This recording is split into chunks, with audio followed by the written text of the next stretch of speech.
Hello guys, welcome to our channel. ये story काफी बढ़िया है गाइस, पूरा देखिएगा। तो चलिए शुरू करते हैं बिना देरी किए चैप्टर 51 नोवेल के अंदर। इस वक्त एक गार्डन में एक खूबसूरत सी लड़की एक कहानी पढ़ रही थी। वह लड़की उस नोवेल को देखकर कभी मुस्कुराती तो कभी सैड हो जाती, ऐसे ही उसके फेस के एक्सप्रेशन पल पल में बदलते रहते। इस वक्त उसे लड़की ने एक व्हाइट कलर की कुर्ती पहनी हुई थी और नीचे ब्लैक कलर की जीन्स। उसने अपने बालों का एक बन बनाया हुआ था जिसकी कुछ लटें उसके गालों पर आ रही थी। इस वक्त उसने अपनी आंखों पर मोटे मोटे चश्मा पहने हुए थे जो उसे और भी क्यूट बना रहे थे, और जब वह मुस्कुराती तो वह और भी प्यारी लगती। ये है हमारी कहानी की हीरोइन नायरा, जो अपने आप को कहानी अंदर हमेशा एक हीरोइन के किरदार में इमेजिन करती रहती। नायरा जो किताबों के चंद पन्नों में अपने आप को भुलाने का हुनर रखती थी। नायरा खुद से बातें करते हुए बोली, यार यह कहानी कितनी अच्छी है, लेकिन मुझे इसकी एंडिंग बिल्कुल पसंद नहीं आई। आर्या जो कि मासूम और एक सिंपल सी मिडिल क्लास लड़की, बिल्कुल मेरी तरह, और इस कहानी का हीरो एक बड़ा सा बिजनेसमैन। आर्या हीरो की कंपनी में काम करती थी। फिर इन दोनों की मुलाकातें होती रही। हीरो को उसके बाद हमारी हीरोइन से प्यार हो गया और हीरो हीरोइन को अपनी पर्सनल सेक्रेटरी बना लेता है। इसके बाद से तो उन दोनों का असली रोमांस शुरू होता है। हाय, कोई मुझे भी इतना हड्डा कट्टा बिजनेसमैन मिल जाए और मुझे भी अपनी पर्सनल सेक्रेटरी बनाकर मुझे ढेर सारा प्यार करे, फिर तो मेरी लाइफ सेट हो जाएगी। मैं सिर्फ और सिर्फ अपने हीरो के लिए काम करूंगी, ना कोई टेंशन ना कोई झंझट, सिर्फ मैं और मेरा हीरो। लेकिन यार नायरा बेटा, तेरे इस किताबें पढ़ने के चक्कर में तेरे स्टैंडर्ड इतने हाई हो चुके हैं कि अब कोई नॉर्मल लड़का मुझे पसंद ही नहीं आता। काश मुझे भी कोई इस कहानी के हीरो की तरह मिल जाता। फिर नायर ने ऊपर आसमान की तरफ देखते हुए भगवान से शिकायत करते हुए कहा, ओ भगवान जी, कभी कभी अपनी दृष्टि इस छोटी सी बालिके पर भी डालो। मैं हर रोज आपसे एक विश्व मांगती हूँ कि मुझे मेरी कहानियों की तरह एक सुंदर सा हीरो दे दो, लेकिन नहीं, आप तो कभी मेरी बात सुनते ही नहीं हो। प्लीज ना कोई ऐसा मेरी जिंदगी में भेज दो ना। मैं प्रॉमिस करती हूँ मैं उससे कभी तंग नहीं करूंगी और हमेशा खुश रखूंगी।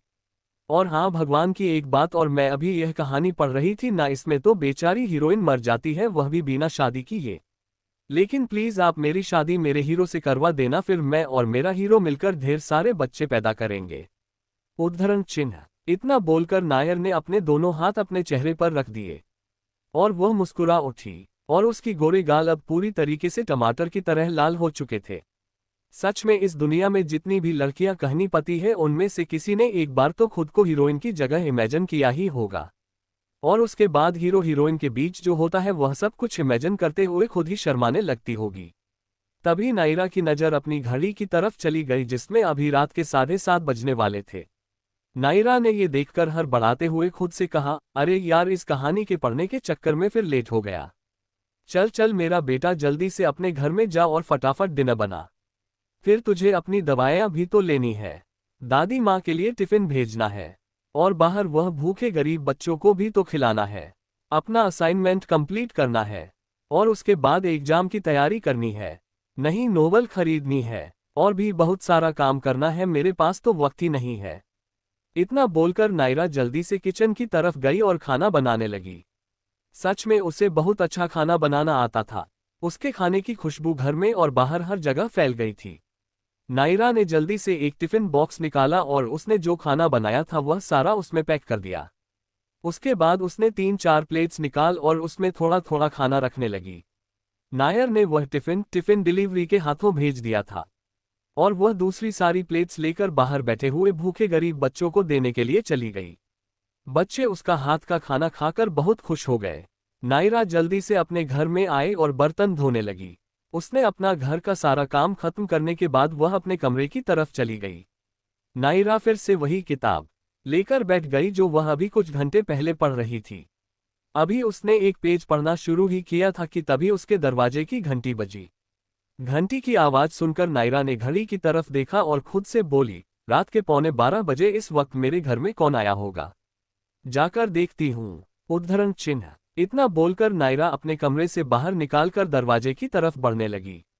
उसका कमरा फर्स्ट फ्लोर पर था, इसलिए वह सीढ़ियों से बहुत जल्दी जल्दी उतर रही थी। लेकिन तभी अचानक से उसका पैर फिसला और वह सीढ़ियों से नीचे गिर गई। नीचे गिरते ही सीढ़ी की एक धार उसके पिछले माथे के हिस्सों में चुभ गई, जिससे उसके सर से खून निकलने लगा। और उसकी मौत वहीं पर हो गई। सुबह के 10 बजे इस वक्त एक लड़की आराम से अपने बिस्तर पर सो रही थी। उसके चेहरे पर अभी भी थोड़ी परेशानियां की लकीरें देखी जा सकती थी, लेकिन फिर भी वह लड़की बहुत खूबसूरत लग रही थी। और उस लड़की का कमरा बहुत ही ज्यादा शानदार और खूबसूरत था। उसके कमरे को देखकर ऐसा लग रहा था जैसे वह किसी डिज्नीलैंड की प्रिंसेस का कमरा हो। वह कमरा वाकई में बहुत खूबसूरत था। नेवी ब्लू और व्हाइट कलर के कॉम्बिनेशन से बना हुआ वह कमरा बहुत खूबसूरत लग रहा था। सूरज की किरण खिड़कियों से अंदर आ रही थी और वह किरण है सीधे बिस्तर पर सोई हुई लड़की पर पड़ी, जिससे वह लड़की कसमसाने लगी और फिर आधी नींद में ही बिस्तर पर बैठ गई और उसने एक लंबी अंगड़ाई ली। उसके बाद उसे लड़की ने अपनी आंखें खोली और यहाँ वहाँ देखने लगी। वह लड़की खुद से बोली, लगता है नायरा बेटा तुम अभी भी नींद में हो, इसलिए तुम्हें अपना यह नॉर्मल सा दिखने वाला कैमरा आज प्रिंसेस कमरे की तरह दिख रहा है, या फिर मैं कोई खूबसूरत सा सपना देख रही हूँ। काश भगवान जी मेरा ये सपना कभी न टूटे और मैं बस यूं ही इस कमरे को देखते रहो और एक प्रिंसेस जैसी जिंदगी जीती रहूं। चलो नायरा बेटा अब उठ भी जाओ, तुम्हें कॉलेज भी जाना है। उद्धरण चिन्ह। इतना बोलकर नायरा उठकर अपने वॉशरूम की तरफ चली गई, लेकिन जैसे ही उसने अपना चेहरा आईने में देखा वह जोर से चिंख पड़ी, आ है। नायरा खुद को देखते हुए बोली, ये लड़की कौन है और ये लड़की मेरे कमरे में क्या कर रही है। उद्धरण चिन्ह। उसके बाद नायरा आश्चर्य से अपना चेहरा छूने लगी और उसने अपना चेहरा मिरर में भी टच किया। मेरा ये जानकर पूरी तरीके से हैरान रह गई कि यह चेहरा किसी और का नहीं बल्कि उसके खुद का है। लेकिन अभी वह ये सोच रही थी कि उसका चेहरा ये कैसे हो सकता है, उसका चेहरा तो कोई और था। नायर ने आईने में अपने आप को देखते हुए कहा, मुझे अब सब समझ में आ चुका है, मैं पक्का अभी भी नींद में हूँ। अभी मैं खुद को एक चुटी काटूंगी या फिर एक थप्पड़ मारूंगी, अपने आप मेरी नींद खुल जाएगी। उद्धरण चिन्ह। इतना बोलकर नायर ने खुद को चुटी काटी और उसके दर्द के वजह से आह निकल गई। नायरा ने अपने आप को आईने में देखते हुए 2-3 थप्पड़ तक मार दिए। नायरा खुद से बातें करते हुए बोली, ये तो सपना नहीं है बल्कि हकीकत है। मुझे तो सच में दर्द हो रहा है। इसका मतलब मैं किसी सपने में नहीं बल्कि हकीकत में जी रही हूँ। और यह चेहरा भी मेरा है, एक कमरा भी मेरा है। उद्धरण चिन्ह। इतना बोलकर नायरा खुद को आईने में गौर से देखने लगी। इस वक्त आईने में एक खूबसूरत सी लड़की खड़ी थी, जो कि खुद नायरा ही थी। उसके लंबे काले बाल जो उसकी कमर तक लहरा रहे थे, परफेक्ट फिगर, हॉट और सेक्सी से पैर, नेचुरली पिंक लिप्स, छोटी सी नाक और उसमें एक छोटी सी नोज रिंग, प्यारा और गोरा सुंदर सा चेहरा, बिल्कुल परफेक्ट गोल चेहरा जो उसे और भी क्यूट बना रहा था। और उसके पूरे चेहरे में जो उसे सबसे खूबसूरत और अट्रैक्टिव बना दी थी वह थी उसकी हेजल ब्लू आइज, जो बहुत ही कम लोगों के पास होती थी।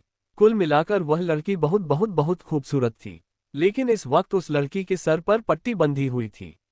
उसे देखकर ऐसा लग रहा था जैसे उसके सर पर एक बहुत गहरी चोट लगी हो। नायरा खुद को देखने के बाद अपने धीमे कदमों से वापस कमरे में आ चुकी थी। तभी कमरे के दरवाजे पर किसी ने दस्तक दी। नायर ने सिर्फ एक ही जवाब दिया, आज जाए।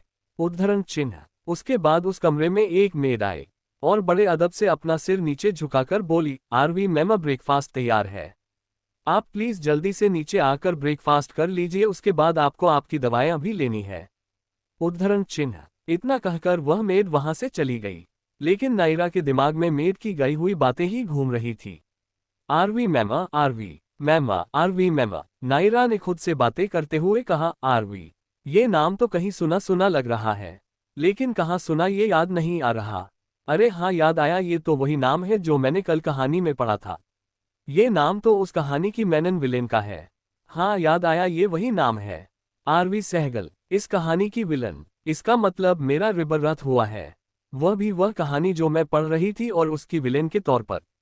इसका मतलब कल जो कुछ भी मेरे साथ हुआ वह सपना नहीं था, वह हकीकत थी। मैं सच में कल रात सीढ़ियों से नीचे गिर गई थी और शायद वही मेरा अंत भी हो गया था। और इस वक्त मैं इस नॉवेल के किरदार में हूँ। उद्धरण चिन्ह। ये सारी बातें कहते हुए नायरा की आंखों से आंसू बहने लगे। आखिर ऐसा कौन सा इंसान होगा जिससे अपने ही मौत पर रोना ना आता हो। कुछ ऐसा ही हाल हमारी नायरा के साथ भी हो रहा था। चैप्टर 2, आरवी का परिवार। हेलो दोस्तों, मैं वापस आ गई। मुझे आप सब प्लीज माफ कर देना, नवरात्रि खत्म होने के बावजूद भी मैं आप सबको चैप्टर नहीं दे पा रही थी। आई एम रियली सॉरी। लेकिन अब से मैं हर रोज चैप्टर अपलोड करूंगी, पक्का प्रॉमिस। तो फिर चलिए कहानी को आगे बढ़ाते हैं। अब से हम लोग नायरा को आरवी कहकर पुकारेंगे। आरवी अपने कमरे में बैठकर रो रही थी। वह रोते हुए खुद से बोली, भगवान जी आपने मेरे साथ सही नहीं किया। अगर असली जिंदगी में मेरी डेथ हो चुकी है तो फिर मुझे इस नोबल वर्ल्ड में जन्म क्यों दिया। मैं अपनी असली जिंदगी में बहुत खुश थी। अगर आपने मेरी डेथ लिखी हुई थी तो फिर आप मुझे अपने पास बुला लेते, मुझे इस नॉवेल की दुनिया में एक विलन के तौर पर जन्म क्यों दिया। आपको पता है यह विलन कितनी ही बुरी है। इसने हीरोइन को बहुत परेशान किया था और हीरो और हीरोइन को अलग करने की भी कोशिश की थी। और उसके बाद यह मर भी चुकी थी और इसे बहुत बुरी मौत मिली थी। मैं वैसी मौत नहीं चाहती भगवान जी। प्लीज प्लीज प्लीज भगवान जी मुझे रियल वर्ल्ड में वापस ले लो प्लीज। उद्धरण चिन्ह। इतना बोलकर आरवी फिर से रोने लगी। तभी उसकी नजर अपने कमरे की हर एक दीवार की तरफ चली गई। उसके कमरे में एक ही इंसान की 50 से भी ज्यादा तस्वीर लगी हुई थी। आरवी ये देखकर हैरान रह गई। उसने धीरे से अपने गालों पर आए हुए आंसुओं को पोंछा और धीरे धीरे चलकर उन तस्वीरों के पास जाने लगी। आरवी बड़े ही ध्यान से उन तस्वीरों को देखने लगी। ये तस्वीर किसी और की नहीं बल्कि हमारे हीरो की ही थी। उस आदमी की सुंदरता इस दुनिया से बिल्कुल ही परे थी। वह इतना हैंडसम था कि शायद हैंडसम शब्द भी इस आदमी के लिए कम पड़ जाता। और उसे आदमी को सबसे ज्यादा खूबसूरत बनाती थी तो वह उसकी आंखें। उसकी आंखों का कलर इस दुनिया के किसी भी इंसान से मैच नहीं होता था। उसकी आंखें नेचुरली रेड कलर की थी। हाँ, शायद आरवी ने पहली बार ऐसा इंसान देखा था जिसकी आंखें लाल रंग की हो। उसकी लाल आंखें उसका सर्द और हैंडसम चेहरा उससे और भी ज्यादा परफेक्ट बनाता था। वह शख्स नॉर्मल इंसानों की तरह तो बिल्कुल नहीं लग रहा था। वह किसी राक्षस की तरह दिख रहा था, एक हैंडसम सा राक्षस। आरवी तो एक पल के लिए उस आदमी के चेहरे में खुशी गई थी। लेकिन जब उसने उस शख्स की लाल आंखें देखी तो वह डर गई और उसे शख्स की तस्वीर से पीछे हट गई। आरवी खुद से बोली, इस इंसान की इतनी सारी तस्वीर यहां देखकर मैं समझ गई हूं यह इंसान इस कहानी का हीरो है। मैंने तो सिर्फ इमेजिन किया था कि यह शख्स इतना डरावना और खूबसूरत होगा, लेकिन यह तो मेरी एक्सपेक्टेशन और इमेजिनेशन से भी ज्यादा हैंडसम और डरावना है। नहीं, मुझे इस शख्स से जितना हो सके उतना दूर ही रहना होगा। चाहे मैं इस नॉवेल के कैरेक्टर में हूं लेकिन मैं इस कहानी को बदल सकती हूं अपनी अच्छाइयों से। अभी मेरी जिंदगी है, मैं इसे अपनी मर्जी से जीऊंगी। मैं कभी भी हीरो और हीरोइन के बीच में नहीं आऊंगी। मैं इस कहानी की विलन कभी नहीं बनूंगी। ये वादा है मेरा। उद्धरण चिन्ह। आरवी इतना बोलकर अपने कमरे से बाहर निकल गई, क्योंकि उसका परिवार उसे ब्रेकफास्ट के लिए बुला रहा था। 7 पीढ़ियों के बाद उनके घर में एक बेटी का जन्म हुआ था, इसलिए सब लोग उसे अपनी सर आंखों पर बिठाकर रखते थे। नायरा ये बहुत अच्छे से जानती थी कि परिवार का प्यार और साथ क्या होता है, क्योंकि वह एक अनाथ थी। और यह सारी चीज आरवी को यूं ही मिल गई जिस वजह से उसे कभी इन सारी चीजों की कदर ही नहीं थी। इसीलिए वह अपने प्यार के लिए अपने परिवार को हट करती गई। उसने एक बार भी अपने परिवार के बारे में नहीं सोचा।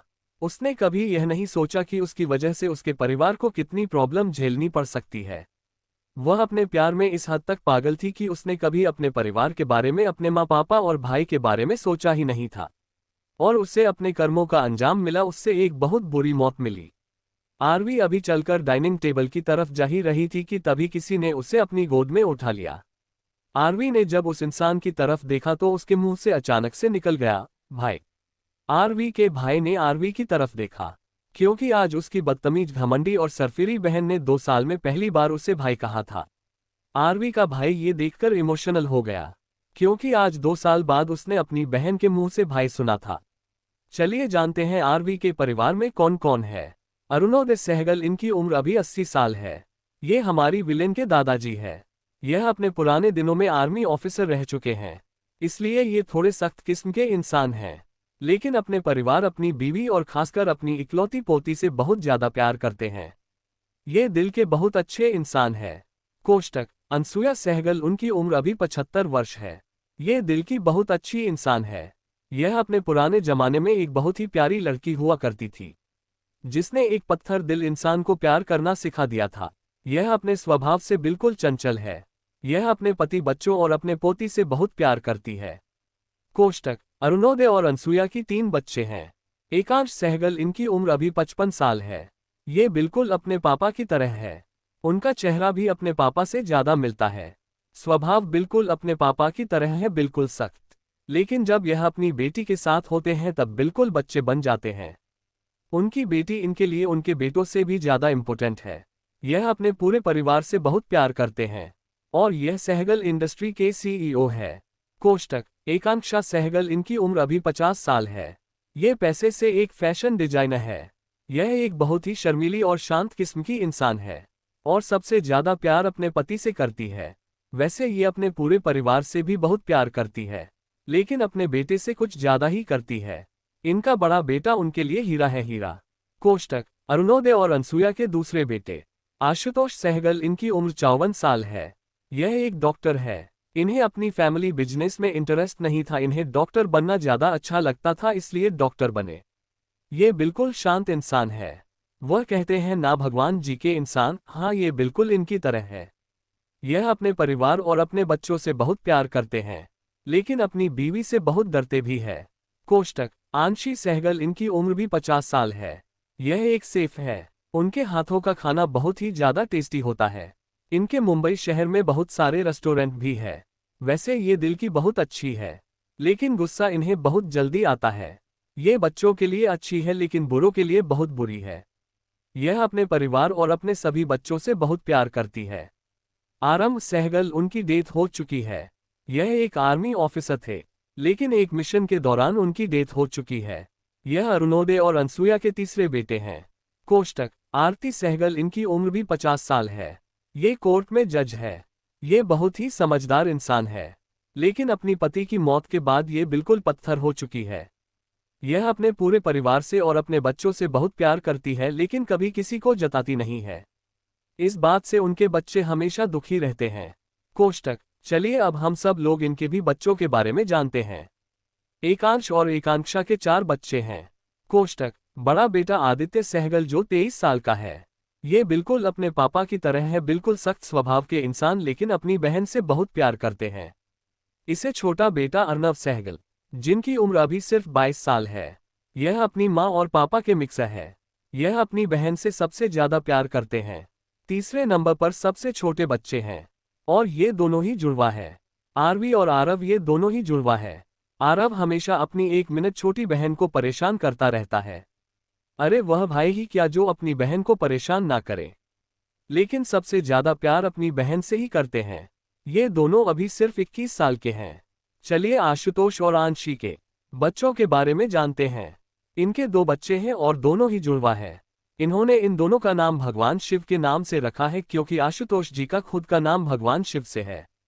रुद्र सहगल और रुद्राक्ष सहगल। रुद्र बहुत ही चंचल किस्म का इंसान है, वही रुद्राक्ष बिल्कुल शांत। इन दोनों की उम्र अभी सिर्फ 23 साल है, और ये दोनों अपने परिवार और भाई बहनों से बहुत प्यार करते हैं। अब चलते हैं आरंभ और आरती जी के बच्चों पर। इन दोनों का सिर्फ एक ही बेटा है, जिनका नाम अयान सहगल है। जी बिल्कुल बच्चों जैसे हैं। इनका सबसे फेवरेट काम आरव के साथ मिलकर अपनी छोटी बहन को परेशान करना है। ये सबसे ज्यादा प्यार उन दोनों से ही करते हैं। इनकी उम्र अभी 21 साल है। Aditya, Arnav, Aarav, Ayaan, Rudra, Rudraksh, Aarvi, a brother and sister. पूरी सहगल फैमिली में बहुत प्यार है, और सभी बच्चे एक दूसरे से बहुत प्यार करते हैं। चैप्टर 3 अपनों का प्यार। आरवी तो उसका बड़ा भाई अपनी गोद में उठाकर नीचे डाइनिंग टेबल पर ला रहा था। सब लोग आरवी को आता हुआ देखकर खुश हो गए। आदित्य ने आरवी को उसकी चेयर पर बिठा दिया और खुद भी जाकर अपनी चेयर पर बैठ गया। अरुणोदय दादाजी ने अपनी चिंता भरी आवाज में पूछा, आरवी बच्चे आप ठीक है ना? अब आपके सर में ज्यादा दर्द तो नहीं हो रहा? आरवी मुस्कुराकर बोली, अरे नहीं दादाजी, अब तो मैं बिल्कुल ठीक हूँ और मुझे दर्द भी नहीं हो रहा। उद्धरण चिन्ह। आरवी को ऐसे प्यार से जवाब देता हुआ देखकर सब लोग हैरानी से उसे देख रहे थे। कहाँ उनकी बेटी सीधे मुंह उनसे बात भी नहीं करती थी, और कहाँ आज वह इतने प्यार से और मुस्कुराकर सभी की बातों का जवाब दे रही है। आरव जल्दी से बोला, भाई जल्दी से गाड़ी निकालो या फिर एम्बुलेंस को कॉल करते हैं, हमारी गुड़िया की तबीयत बहुत ज्यादा खराब हो गई है। उसके सर में जो चोट लगी थी वह बहुत ही गहराई से उस पर असर किया है। हमारी बहन बिल्कुल ठीक नहीं है, चलो चलो जल्दी से हम सब लोग इसे अस्पताल ले जाते हैं। आरवी बोली, ओ ए पागल इंसान, तेरा दिमाग तो ठीक है। यह क्या बकवास बातें कर रहा है तू? देख मेरी शक्ल को, किधर भी दर्द नजर आ रहा है तुझे? मैं तो बिल्कुल ठीक ठाक हूं और मुझे तो अभी अपने सर में दर्द भी नहीं हो रहा, तो फिर तू ऐसा क्यों बोल रहा है? आरव बोला, वो इसलिए क्योंकि तेरी खोपड़ी में बहुत ही ज्यादा सीरियस डैमेज हुआ है। प्लीज मेरी प्यारी बहन ऐसा बर्ताव मत कर। तू जैसे पहले थी ना हिटलर की तरह, हाँ बिल्कुल वैसी बन जा। तेरे इस नए रूप को देखकर मुझे डर लग रहा है, कहीं तेरे अंदर कोई चुड़ैल तो नहीं आ गई। अरे बाप रे बाप, अगर ऐसा है तो चल मैं तुझे किसी तांत्रिक बाबा के पास लेकर चलता हूँ। वह तेरी अकल को ठिकाने भी लगा देंगे और तेरे अंदर जो भी चुड़ैल होगी वह भी निकाल देंगे। चल चल जल्दी चल। अयान बोला, अरे ऐसे कैसे, यूं ही अकेले अकेले?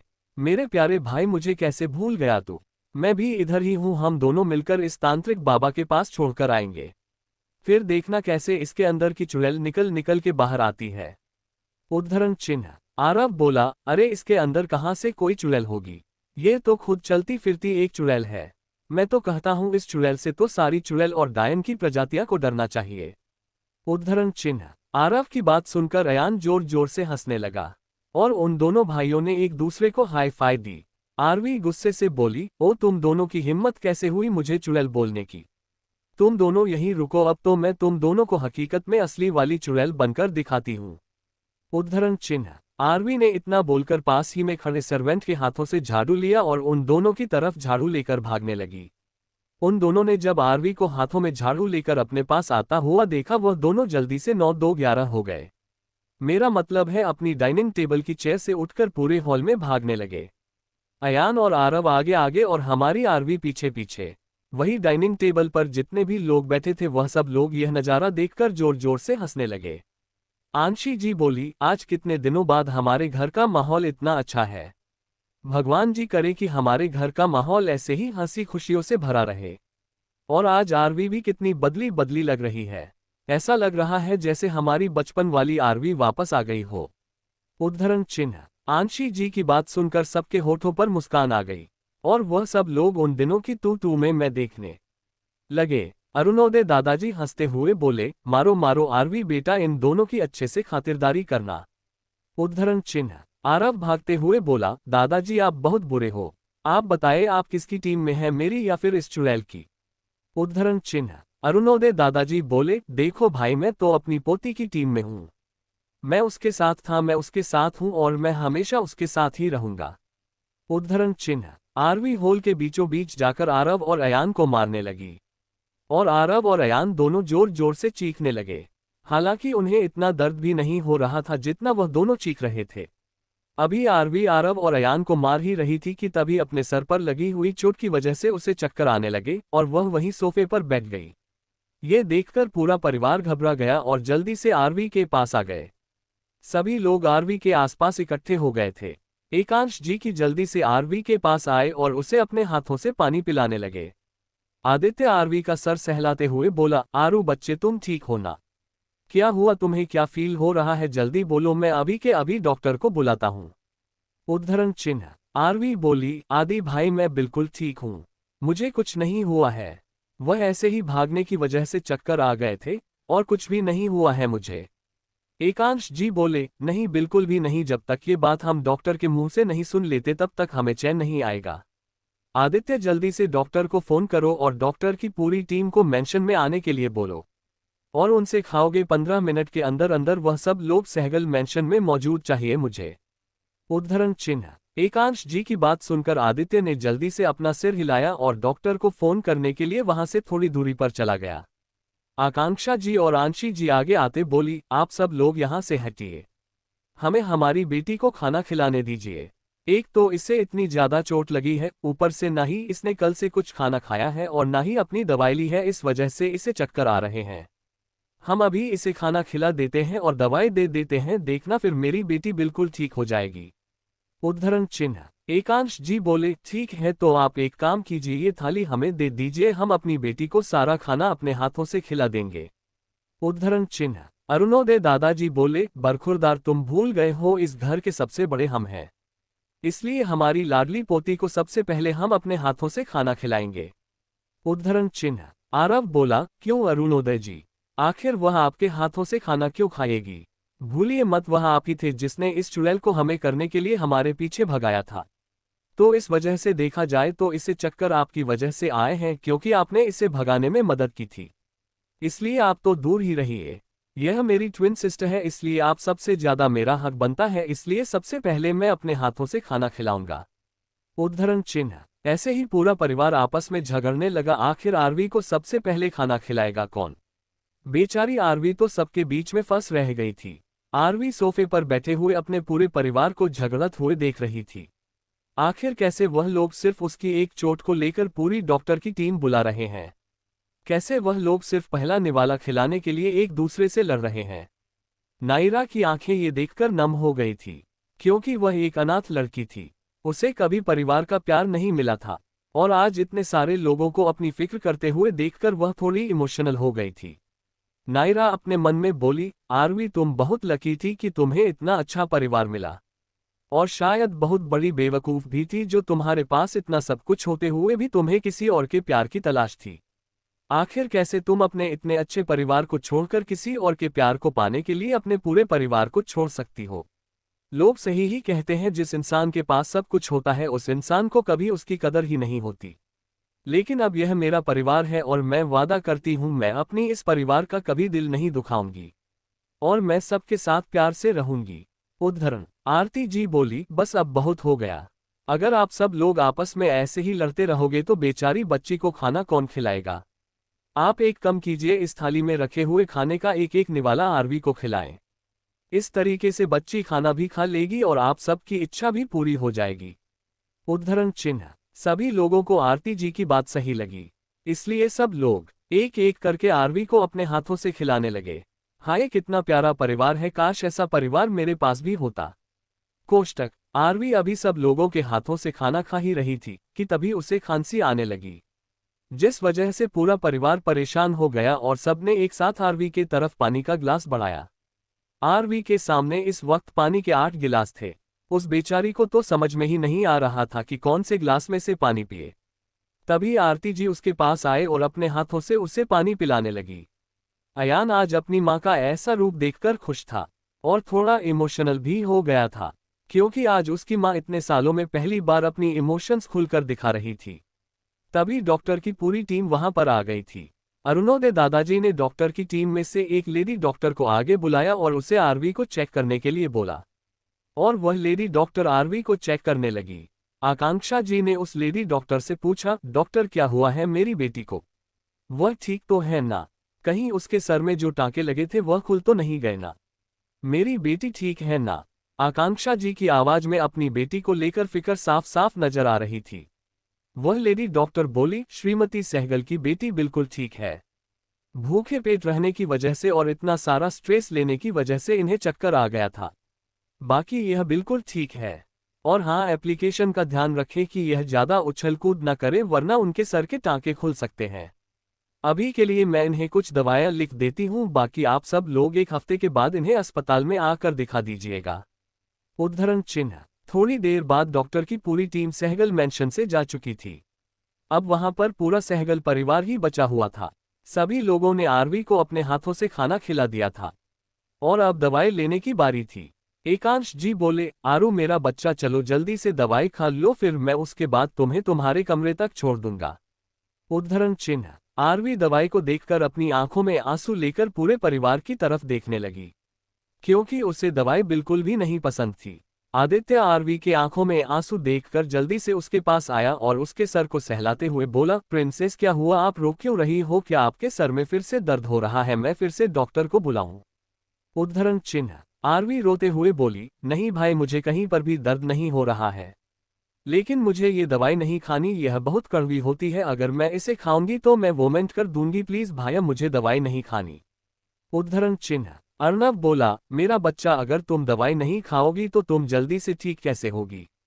तुम्हारे ठीक होने के लिए दवाई खाना जरूरी है, इसलिए चलो जल्दी से अपना मुंह खोलो और दवाई खा लो। उद्धरण चिन्ह। सबके इतने समझाने के बाद भी आरवी अपनी जिद पर अड़ी रही और उसने दवाई खाने से मना ही कर दिया। अनसुया दादी जी बोली, अगर आज हमारी प्रिंसेस दवाई खा लेगी तो हम हमारी प्रिंसेस के लिए अपने हाथों से उसका फेवरेट मूंग दाल का हलवा बनाएंगे। उद्धरण चिन्ह। आंशी जी बोली, सिर्फ मूंग दाल का हलवा ही क्यों, अगर हमारी प्रिंसेस आज दवाई खा लेती है तो मैं उसके लिए उसकी फेवरेट चॉकलेट्स लाकर दूंगी।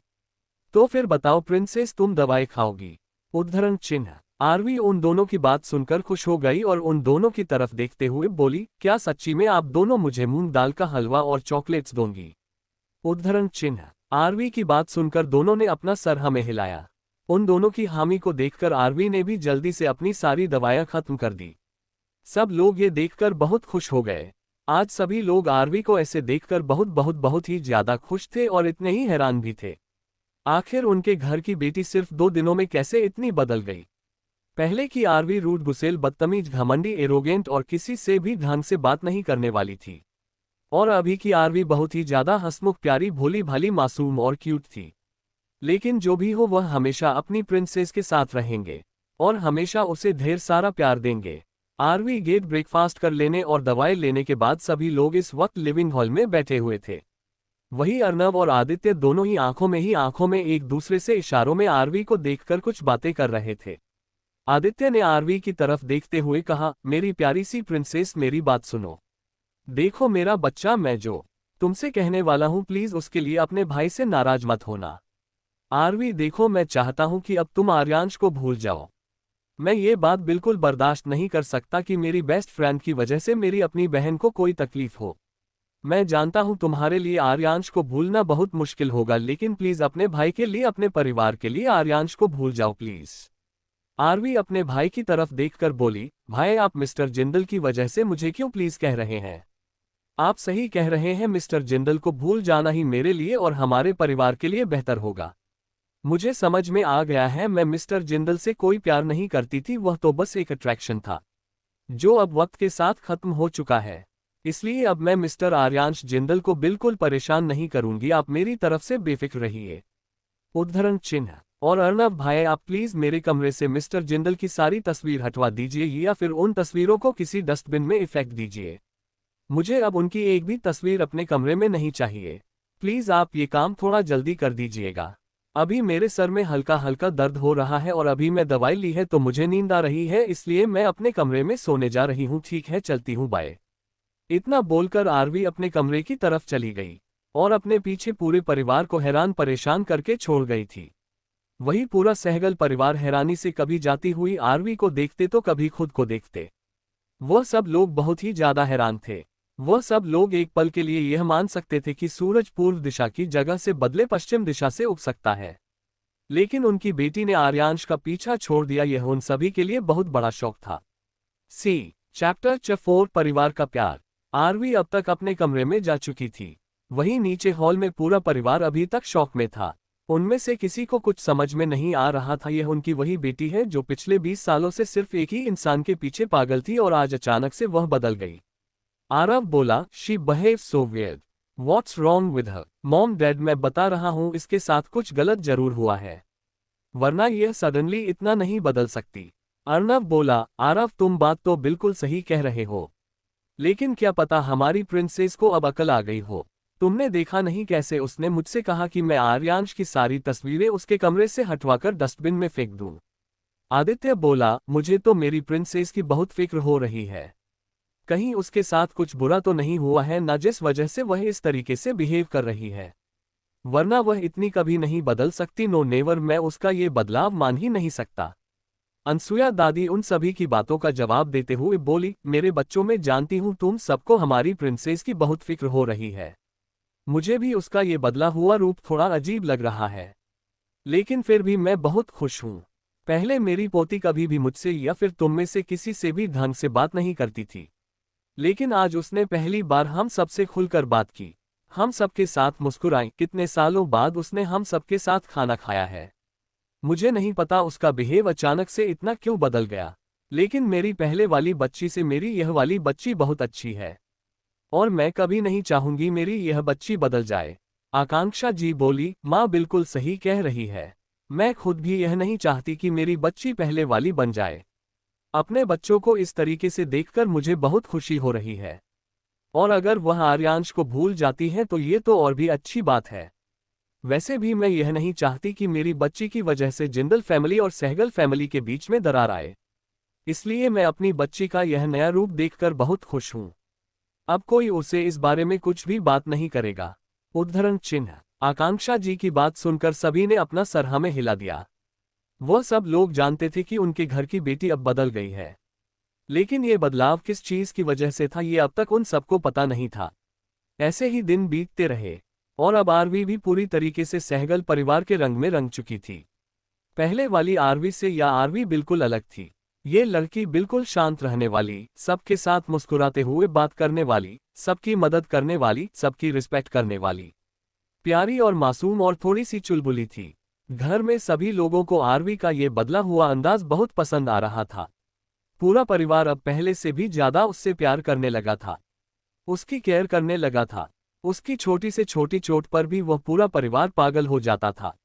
आरवी उस घर में प्रिंसेस की तरह नहीं बल्कि प्रिंसेस से भी बढ़कर रखी जाती थी। एक हफ्ते बाद इस वक्त एकांश जी किचन में थे। उनके आधे से ज्यादा मुंह पर आटा लगा हुआ था। वह अपनी प्यारी सी प्रिंसेस के लिए अपने खुद के हाथों से आलू के पराठे बनाना चाहते थे, लेकिन इन महाशय ने तो आज तक कभी किचन में अपना छोटा सा नाखून भी नहीं रखा, तो फिर इन्हें खाना बनाना कहाँ से आता होगा। एकांश जी कब से आटा गूंथने की कोशिश कर रहे थे, लेकिन उनसे हो ही नहीं रहा था। यहाँ तक कि उन्होंने पूरे किचन का सत्यानाश कर डाला था। उन्होंने जो आलू उबालने रखे थे वह पूरी तरीके से जल चुके थे। किचन में आटा और पानी यहाँ वहाँ बिखरा हुआ था, और यह सब कुछ देखकर पूरे घर के लोग परेशान हो रहे थे। आकांक्षा जी बोली, हाय ये राम, मेरे किचन का क्या सत्यानाश कर रखा है आपने। सुनिए जी, अगर आप 5 मिनट के अंदर अंदर किचन से बाहर नहीं आए ना तो मैं माँ और पापा को बुला दूंगी, फिर वही दोनों मिलकर आपकी क्लास लेंगे। उद्धरण चिन्ह। एकांश जी बोले, सुनिए मेरी प्यारी भाग्यवान, आपको जी से बुलाना है आप बुला सकती है, लेकिन आज का पूरा ब्रेकफास्ट तो सिर्फ मैं ही बनाऊंगा अपनी प्यारी सी गुड़िया के लिए। देखे मैं सब कुछ उसी के मनपसंद का बना रहा हूँ। आज मेरी गुड़िया उठेगी और अपने पापा के हाथों का खाना खाएगी ना तो वह बहुत खुश हो जाएगी। आकांक्षा जी बोली, मेरे प्यारे पतिदेव, आप अपनी गुड़िया को खाना तो तब खिलाएंगे ना जब खाना रेडी होगा। जरा देखिए खुद को और इस किचन को, क्या हालत कर रखी है आपने। अभी तक कुछ भी खाने की चीज नहीं बनी है। 1 घंटे में आपकी गुड़िया डाइनिंग टेबल पर बैठकर चिल्लाने लगेगी, मुझे भूख लगी है, खाना दो, तब क्या करेंगे आप। क्या मैं उससे ये कहूँ कि गुड़िया तुम्हारे पापा अपने हाथों से खाना बना रहे हैं इसलिए आज तुम पूरा दिन भूखी रहो, तुम्हें 2-3 दिन बाद खाना आराम से नसीब हो जाएगा। एकांश जी बोले, देखिए भाग्यवान, अब आप हमसे यूं बहस ना करिए। हमारे इस मासूम से दिल को बहुत ही दर्द होता है। देखिए बेचारा कितना रो रहा है। उद्धरण चिन्ह। ये कहकर एकांश ने आकांक्षा जी का हाथ अपने दिल पर रख दिया और वह धीरे धीरे आकांक्षा जी की तरफ बढ़ने लगे। तभी उन दोनों के कानों में किसी के खांसने की आवाज आई। जब उन दोनों ने मुड़कर उस दिशा में देखा तो वहां पर अरुणोदय दादाजी और अनसुया दादी जी खड़े थे, जो उन दोनों को देखकर मुस्कुरा रहे थे। अरुणोदय दादाजी बोले, मेरे प्यारे बेटे, मेरे बरखुरदार, जहां तक हमें पता है किचन में खाना बनाया जाता है, लेकिन आज यहाँ किचन में क्या हो रहा है। अनसुया दादी जी बोली, आपका कहने का क्या मतलब है कि क्या हो रहा है। आपको दिखाई नहीं देता कि हमारे बेटा बहू रोमांस कर रहे हैं जो आप कभी नहीं करते। उद्धरण चिन्ह। इतना बोलकर अनसुया दादी जी ने मुंह बना लिया। अरुणोदय दादाजी और आकांक्षा जी उन्हें हैरानी से देखने लगे। वही एकांश जी ये देखकर मुस्कुराने लगे। आकांक्षा जी बोली, अरे माँ पापा, आप अभी अपनी लड़ाई छोड़िए, अभी टॉपिक ये नहीं है, अभी मुद्दा तो आपके बेटे हैं। देखिए ना, ये सुबह के 5 बजे से किचन में घुस गए हैं और अपनी गुड़िया के लिए खाना बना रहे हैं, और किसी को भी किचन में घुसने भी नहीं दे रहे हैं। यहाँ किचन में आकर देखा तो खाना बनाने की तो दूर की बात है, उल्टा इन्होंने मेरे किचन का सत्यानाश कर डाला है। आप जरा इन्हें समझाइए कि यह किचन से बाहर जाए और हमें खाना बनाने दे। उद्धरण चिन्ह। अरुणोदय दादाजी बोले, बहू आपको खाना बनाने की कोई जरूरत नहीं है। आज का खाना मैं और हमारा बरखुरदार मिलकर बनाएंगे, इसलिए आप सारी लेडीज बाहर जाए और आराम कीजिए, खाना बनाने के लिए हम हैं ना। उद्धरण चिन्ह। अरुणोदय दादाजी ने अभी इतना ही कहा था कि तभी उन सबको पीछे से आवाज आई, सिर्फ आप दोनों ही नहीं, आज घर के सारे मर्द मिलकर खाना बनाएंगे और आज घर की सारी लेडीज बैठकर आराम करेगी। उद्धरण चिन्ह। इतना बोलकर किचन में आशुतोष जी, आदित्य, अर्णव, रुद्र, रुद्राक्ष, आरव और अयान आ गए। अनसुया दादी जी उन सबको देखकर बोली, ठीक है, अगर आप लोगों की यही इच्छा है तो आज का खाना आप सब लोग मिलकर ही बनाइएगा, लेकिन याद रहे खाना बहुत ही टेस्टी होना चाहिए। और जब आप सब लोग खाना लेकर किचन से बाहर निकलेंगे तो ये सारा का सारा किचन मुझे साफ सुथरा चाहिए, समझे आप लोग। इतना बोलकर अनसुया दादी जी आकांक्षा जी का हाथ पकड़कर उन्हें किचन से बाहर ले आए। और किचन में खड़े सारे मर्दों ने पहले एक दूसरे को देखा और फिर उन्होंने किचन की पूरी हालत देखी। किचन की पूरी हालत देखकर उन सब ने अपने सर पर हाथ रख दिया और अपना सरनामे हिला दिया। और अब वह सब लोग घूरकर एकांश जी को देख रहे थे। ये देखकर एकांश हड़बड़ा गए। अरुणोदय दादाजी उनकी तरफ देखकर बोले, बरखुरदार, तुमने सुना ना तुम्हारी माँ ने अभी अभी क्या कहा? उनको ये सारा किचन साफ सुथरा चाहिए। और किचन का सारा सत्यानाश तुमने किया है, इस हिसाब से इस पूरे किचन को साफ भी तुम ही करोगे। और यह हमारा हुक्म है। और रही बात खान की, तो वह हम सब लोग मिलकर बना लेंगे। और तुम सब लोग खड़े खड़े मेरा मुंह क्या देख रहे हो? चलो जल्दी से काम में लगो, हमारी गुड़िया अभी 1 घंटे में नीचे आती ही होगी। अरुणोदय दादाजी आगे बोले, किचन की सारी सफाई एकांश करेगा। आशुतोष हमारी गुड़िया के मन पसंदीदा समोसे बनाएंगे। आदित्य और अर्नव दोनों मिलकर आलू पराठे बनाएंगे। अयान और रुद्राक्ष गाजर का हलवा बनाएंगे। रुद्र पोहे बनाएंगे। आरव आप सबके लिए चाय जूस और जो लोग प्रोटीन शेक पीते हैं वह सब कुछ बनाएंगे। उद्धरण चिन्ह। इतना बोलकर अरुणोदय दादाजी वही रखी एक चेयर पर अपने एक पैर पर दूसरा पर चढ़कर और अपने दोनों हाथ बांधकर बैठ गए। ये देखकर एकांश जी, आशुतोष जी, आदित्य, अर्नव, रुद्र, रुद्राक्ष, आरव, अयान सब लोग एक साथ बोले, और आप क्या करेंगे? उद्धरण चिन्ह। अरुणोदय दादाजी अपने रौब में बोले, अरे भाई, मेरा तो सबसे बड़ा और मुश्किल काम है तुम सब पर अपनी नजर रखने की। तुम सब लोग अपना काम ठीक से कर रहे हो या नहीं? चलो चलो, मेरी शक्ल देखने की जगह सब लोग अपने अपने काम पर लगो। उद्धरण चिन्ह। अरुणोदय दादाजी की बात सुनकर सब लोग अपना मुंह बिगाड़कर अपने अपने काम में लग गए। वही किचन के दरवाजे पर खड़ी अनसुया दादी की आकांक्षा जी, आंशी जी और आरती जी अंदर का नजारा देखकर मुस्कुराने लगी। और वह चारों ये देखकर थोड़ी देर बाद वहां से चली गई। 5 मर्दों ने अपना अपना खाना बना लिया। 1 घंटे बाद इस वक्त घर के सारे मर्दों ने अपना अपना खाना बना लिया था। और हमारे एकांश जी ने पूरा किचन भी साफ कर दिया था। और इस वक्त वह सब लोग अपना अपना खाना डाइनिंग टेबल पर लगा रहे थे। आरवी जल्दी से ऊपर से नीचे तक दौड़कर आ रही थी। आज उसके चेहरे पर खुशी साफ साफ नजर आ रही थी, क्योंकि आज वह बहुत दिनों बाद अपने कॉलेज जाने वाली थी। जब सब लोगों ने आरवी को देखा वह थोड़े से हैरान हो गए थे, क्योंकि आरवी हमेशा अपने कॉलेज में घुटनों से ऊपर तक शॉर्ट ड्रेस पहन कर जाती थी। लेकिन आज वह बहुत अलग लग रही है। आज उसने एक नेवी ब्लू कलर की जीन्स पहनी हुई थी, व्हाइट कलर का फुल स्लीव टॉप पहना हुआ था, अपने राइट हैंड में वॉच पहनी हुई थी और अपने काले घने लंबे और रेशमी बालों की चोटी बनाई हुई थी, जिसकी कुछ लटें उसके गालों पर आ रही थी। और उसने अपने गले में व्हाइट और पिंक कलर के कॉम्बिनेशन से बना हुआ स्कार्फ डाला हुआ था। सच में आ जाओ, बहुत ही क्यूट, प्यारी और मासूम लग रही थी। आरवी जल्दी से डाइनिंग टेबल पर आए और अपनी सीट पर आकर बैठ गई। और उसने सबकी तरफ देखकर गुड मॉर्निंग विश किया। सभी लोगों ने मुस्कुराते हुए उसे भी गुड मॉर्निंग विश किया। एकांश जी जल्दी से आकर आरवी के पास वाली चेयर पर बैठ गए।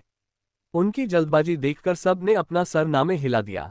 आरवी उन सब की तरफ देखकर बोली, क्या बात है, आज आप सबके चेहरे बड़े खिले हुए नजर आ रहे हैं। पक्का आप सब ने आज कुछ किया है। मुझे भी जानना है, आप लोग प्लीज मुझे जल्दी बताइए ना, आप सब लोग इतने खुश क्यों हैं? एकांश जी बोले, गुड़िया, आपको पता है आज ये सारा खाना घर के सारे मर्दों ने मिलकर बनाया है, और वह भी सिर्फ तुम्हारे लिए। उद्धरण चिन्ह। आरवी खुश होकर बोली, क्या सच में? उद्धरण चिन्ह। उसके बाद सुनकर सभी लोगों ने अपना सर हाँ में हिला दिया। ये देखकर आरवी बहुत खुश हो गई। एकांश जी बोले, प्रिंसेस, चलो जल्दी से अपना मुंह खोलो। आज मैं खुद तुम्हें अपने हाथों से खाना खिलाऊंगा और आज मैं खुद तुम्हें तुम्हारे कॉलेज पर ड्रॉप कर दूंगा। उद्धरण चिन्ह। एकांश जी की बात सुनकर सब लोग मुस्कुराते हुए उन दोनों बाप बेटी का देखने लगे। कैसे एक बाप अपनी बेटी को अपने हाथों से खाना खिला रहा है, और वह कैसे एक दूसरे के साथ खुश है। लेकिन ये देखकर घर के लड़कों को थोड़ी सी जलन होने लगी थी। आकांक्षा जी बोली, चलो आज मैं अपने तीनों बेटे को अपने हाथों से खाना खिलाती हूँ, और हाँ, यह ऑफर सिर्फ आज के दिन के लिए है, समझे? उद्धरण चिन्ह। आकांक्षा जी की बात सुनकर आरव, अर्नव और आदित्य तीनों खुश हो गए, और वह तीनों जल्दी से आकांक्षा जी के पास वाली चेयर पर जाकर बैठ गए, और वह तीनों मजे से अपनी माँ के हाथों से खाना खाने लगे। इतना प्यारा नजारा देखकर रुद्र और रुद्राक्ष ने अपनी माँ पापा के सामने देखा। आशुतोष जी और आंशी जी यह समझ गए कि उनके बेटों को भी उनके हाथों से खाना खाना है, इसलिए आशुतोष जी रुद्राक्ष को अपने हाथों से खाना खिलाने लगे। और आंशी जी रुद्र को अपने हाथों से खाना खिलाने लगी। वहीं अयान अपनी चेयर पर बैठा हुआ अपने सामने चल रहा सारा नजारा देख रहा था। वह देख रहा था कि कैसे उसके सारे भाई बहन अपने अपने मम्मी पापा के हाथों से खाना खा रहे हैं। लेकिन उसके पास तो कोई नहीं है। उसके पापा तो पहले ही इस दुनिया से जा चुके थे और उसकी माँ तो जैसे अब इमोशनल लेस हो गई थी। अयान यही सोच रहा था कि उसके पास कोई है ही नहीं। वह हमेशा अपने माँ पापा के प्यार के लिए तरसता रहता है। आज अपने भाई बहनों को देखकर और खुद को ऐसे अकेला पाकर उसकी आंखों में आंसू आ गए थे। अयान ने अपना चेहरा नीचे कर लिया था क्योंकि कोई उसके आंसुओं को ना देख सके। अयान अपना सर नीचे किए हुए अपनी आंखें बंद करके बस रो रहा था। तभी उसके सामने खाने का एक निवाला आ गया। जब आया ने ये देखा तो उसने अपना सर उठाकर उस हाथ को देखा जिसमें वह खाने का निवाला था। वह हाथ किसी और का नहीं बल्कि उसकी अपनी माँ आरती जी का था। अयान अपनी आंसुओं से भरी आंखों से अपनी माँ को देख रहा था। आरती जी ने बड़े प्यार से अपने हाथों से अयान के आंसू पोंछे और उन्होंने अपनी आंखों से ही अयान को खाना खाने का इशारा किया। ये देखकर अयान भी मुस्कुराते हुए अपनी माँ के हाथों से खाना खाने लगा और अपने हाथों से भी अपनी माँ को खाना खिलाने लगा। अपने परिवार में ऐसा प्यार देखकर अरुणोदय दादाजी और अनसुया दादी जी के होठों पर एक लंबी सी मुस्कान आ गई थी। कैसे उनके बच्चे खुश हैं और एक दूसरे से प्यार कर रहे हैं। एक दादा दादी को सिर्फ यही तो चाहिए कि उनका पूरा परिवार ऐसे ही खुश रहे। अरुणोदय दादाजी अनसुया दादी जी की तरफ देखकर बोले, मेरी प्यारी पत्नी जी देखिए हमारा पूरा परिवार खाना खा रहा है और इन्हें देखकर अब हमें भी भूख लग गई है। इसलिए थोड़ा सा प्यार अपने पति पर भी लुटा दीजिए और अपने प्यारे प्यारे हाथों से हमें भी खाना खिला दीजिए। उद्धरण चिन्ह। अनसुया दादी जी उनकी बात सुनकर मुस्कुरा उठी और वह अपने हाथों से अपने पति को खाना खिलाने लगी। वहीं एकांश जी ने अनसुया दादी जी को अरुणोदय दादाजी को खाना खिलाते हुए देखकर अपना मुंह बना लिया।